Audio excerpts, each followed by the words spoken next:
Hello guys, চলে এসেছি আমি আমার আরেকটা নিউ ভিডিও নিয়ে। সেদিনকে আমি চলে যাচ্ছিলাম একটু পার্লারে যাওয়ার জন্য আমি রাস্তায় বেরিয়ে পড়েছিলাম।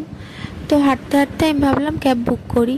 তো ক্যাব বুক করার পর আমার ক্যাবটা ক্যান্সেল করে দিয়েছিল, তাই জন্য আমি আবার একটু হেঁটে গিয়ে টোটোতে করে বাসে করে যাচ্ছি। রাস্তায় দেখতেই পাচ্ছ প্রচণ্ড জ্যাম। সেই টাইমে আর আমারও অনেকটাই দেরি হয়ে গেছিলো।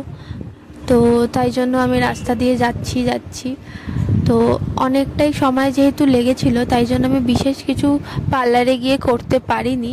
শুধুমাত্র ভ্যাকসিন করি, সেটা আমার স্পা এবং ভ্যাকসিন রুম। তোমরা দেখতেই পাচ্ছ কতটা সুন্দর এবং পরিষ্কার। আমি সবসময় এখান থেকেই ভ্যাক্স করাই। না, আমি শুধু ভ্যাকসিনই করাচ্ছিলাম, কেন কি আমার একটা ইনভিটেশন আছে পরে। তো সেই ইনভিটেশনের জন্য আমি ভ্যাকসিন করাচ্ছি। এখানে আমার সমস্ত জিনিসপত্র, তো হাতে ভ্যাক্স করাচ্ছি। দেখতেই পাচ্ছ প্রচুর লাগে। গরম ভ্যাক্সগুলো দেয়, তার মধ্যে যখন টেনে তোলে খুবই ব্যথা লাগে। তোমরা জানোই যারা যারা করো।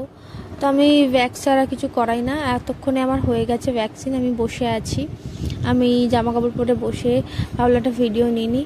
আর একবার তোমাদের এই রুমটা ভালো করে ঘুরে দেখাই। খুব সুন্দর, আমার এখানে এসে খুব ভালো লাগে। এখানকার সার্ভিসও আমার খুব ভালো লাগে। তো এইরকমভাবেই কাজটা কমপ্লিট করে তারপর আমি চলে গেছি একটু শপিং করতে, কারণ আমার বাচ্চাদের জন্য কিছু জিনিসপত্র কিনতে লাগবে। আমি নিজের সেকশান না গিয়ে বাচ্চাদের সেকশানে চলে গিয়ে টুকটাক জিনিসপত্র কেনাকাটি করে নিলাম।